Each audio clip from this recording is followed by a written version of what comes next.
Howdy, y'all. Welcome to True Lying Film Discussion. Because films lie to tell the truth, or some truth, or a truth. Ain't that something?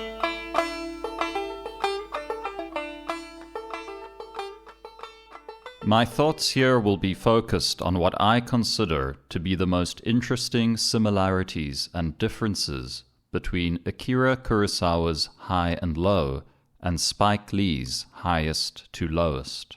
My ultimate argument, if one can be located, is that for any perceived differences in Lee's adaptation, he does keep something central from Kurosawa's version that makes it so intriguing, namely, a critique of class-based antagonism from the lower end of the high-low socio-economic scale. The broad strokes of the films are the same. In the middle of making a risky and financially life-changing decision, a wealthy and successful man is told that his son has been kidnapped and a ransom needs to be paid. The crisis is deepened when it is quickly discovered that it is not actually his son, but the son of his employee who has been kidnapped. A perfect narrative recipe for moral conflict. Differences in time, the mid-1960s versus 2025, and place, Japan versus America, can give the viewer some insight into what is important about the story for each group. But let's first consider the common bedrock. The anthropologist Robin Fox coined the term ethnographic dazzle to explain how some modes of cultural expression, which may at first appear to be different from another, actually operate on similar principles. In other words, things that seem different are sometimes not so different upon closer analysis. A good example of this was Kurosawa's ability to absorb Shakespeare and Dostoevsky and transplant it into a Japanese context. He was able to read through these figures, who were racially and culturally distinct from himself, and find the marrow so successfully that he adapted Shakespeare for the screen 3 times and Dostoevsky once. Lee extends this tradition and treats Kurosawa in the same way Kurosawa treats Shakespeare or Dostoevsky. In High and Low, for example, the kidnapper feels small and wants to be powerful. In Highest to Lowest, he wants to be famous. But what is wanting to be famous if it isn't wanting to be powerful or to not feel small? Similarly, Kurosawa's factory executive at National Shoes might seem worlds apart from Lee's music mogul at Stacking Hits Records. But they are both master craftsmen at the height of their respective trades, proud of their legacies and insistent upon quality. Only the most durable shoes for Mr. Gondo, only the most enduring songs for David King. It's important to note here that although there are shared characteristics between groups across time and space, I don't think that means these cultures are somehow the same. If ethnographic dazzle can occur, then so too can a type of ethnographic clarity, where we see or feel that something really is distinct to a particular identity at a particular time and in a particular place.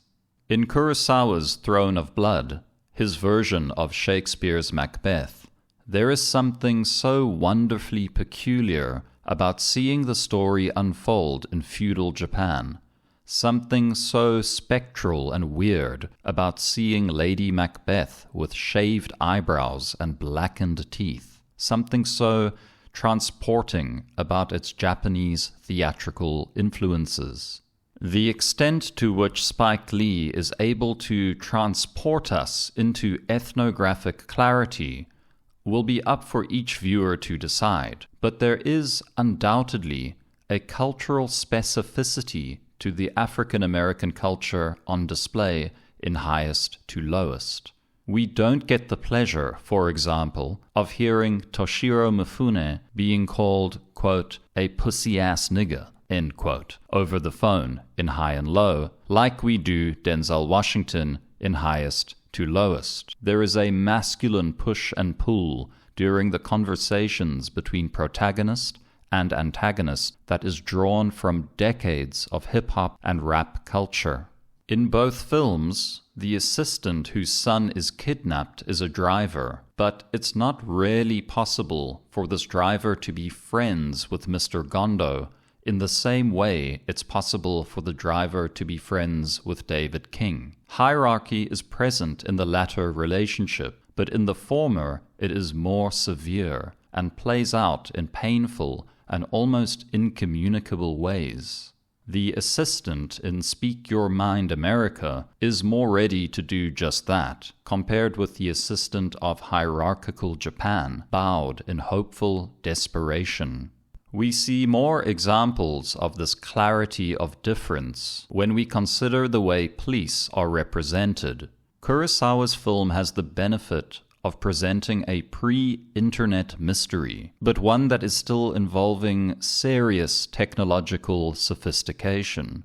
Solving the case involves wiretapping, studying train schedules, parsing through unreliable eyewitness testimony, analyzing train whistle noises, narrowing the suspect field around certain public phone booths, and so on. It is easy to see how the film's hyper-detailed second half as police procedural led to it being used as a training tool by the Tokyo police for kidnapping investigations.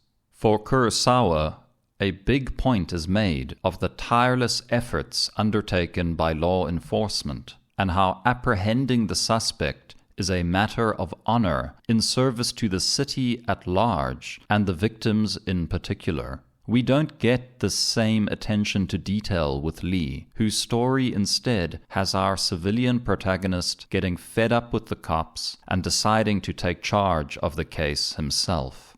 Although honor is still the focal point, it is more personal rather than collective. It's impressive to behold how many people Kurosawa can fit into a frame, sometimes upwards of 20 people during the investigation scenes, all cramped together in the police briefing room, smoking, sweating, at one point frozen in dutiful attention, at another point moving together in excitement like one great organism trying to solve the case.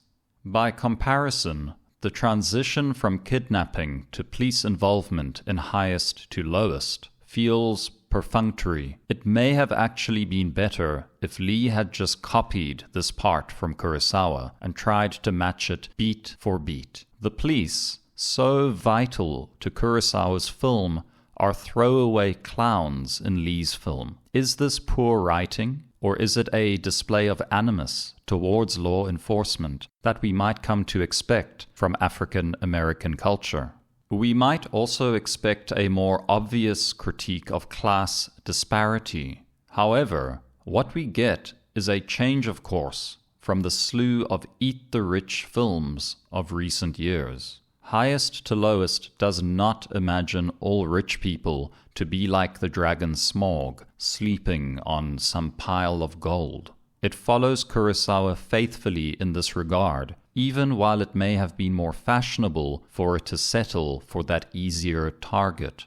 Those further away from poverty on the wealth-poverty spectrum are frequently denied serious personhood by those wishing to make the class critique. For such critics, it will be a cruel irony of the story that the central conflict, although circling around class, ends up making the figure of wealth and success the figure of maturity. Mr. Gondo and David King are clearly changed by their encounter with the low. By the end of the film, they appear wiser, as if they have really learnt something.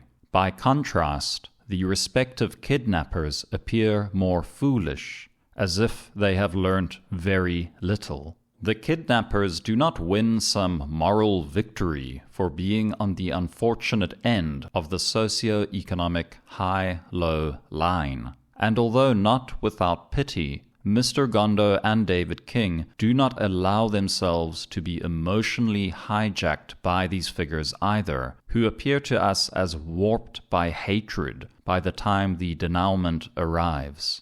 When the kidnappers express their final cries of entitlement, with visible shaking in high and low, with the ghetto barrage of insults in highest to lowest, they are met with dignity and composure. In perhaps the most crucial exchange in high and low, the kidnapper says, quote, "It's amusing to make fortunate men taste the same misery as the unfortunate." End quote. Mr. Gondo replies, quote, "Were you really so unfortunate?" End quote. The question is not an invitation, but rather sharply rhetorical. This scuppers the possibility of a straightforward Marxian analysis of the film. Kurosawa, the acolyte of Shakespeare, Dostoevsky, and Akutagawa, doesn't really trade in that anyway. I would urge those committed to such a reading to revisit the film and to meditate on that crucial line of dialogue. Both films will give the critic searching for a standard, class-focused reading a headache. We have to admit that the kidnapper exerts an imposition upon the success of the other. In modern social theory, the other is seen as the marginalized, the working class, the impoverished. But this theory can easily be inverted. What happens when we reconfigure it? Kurosawa and Lee present men of wealth and dignity who are being othered by those of lower social rank, and who are expected to shoulder the burden of this ressentiment and even accept the imposition placed upon them.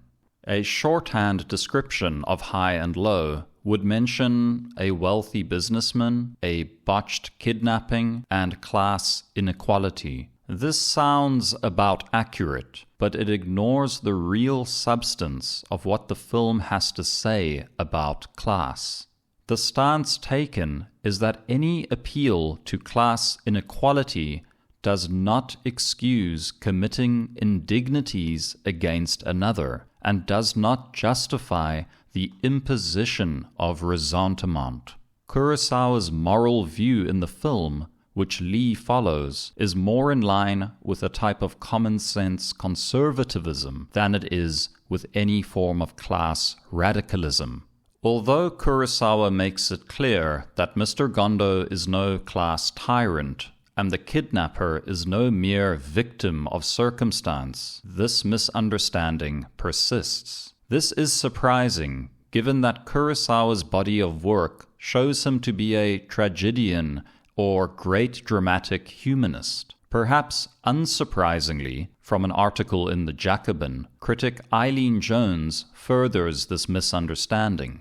Her main claim is that Lee's film downplays or ignores class in a way that Kurosawa's film doesn't. Class may be a key element of the drama of the story, but that does not make the story a critique of class structure in the way she imagines. I don't think Kurosawa had any argument to make here about class revolution or even reformation, and I suspect he would have found many of those arguments naive. We are certainly meant to view the kidnapper as an unfortunate creature, but beware the devil who demands too much sympathy. If anything, as I have tried to show, Kurosawa makes the case that people can be corrupted in very menacing ways by their obsession with what they think is class-based justice, as typified by the film's villain.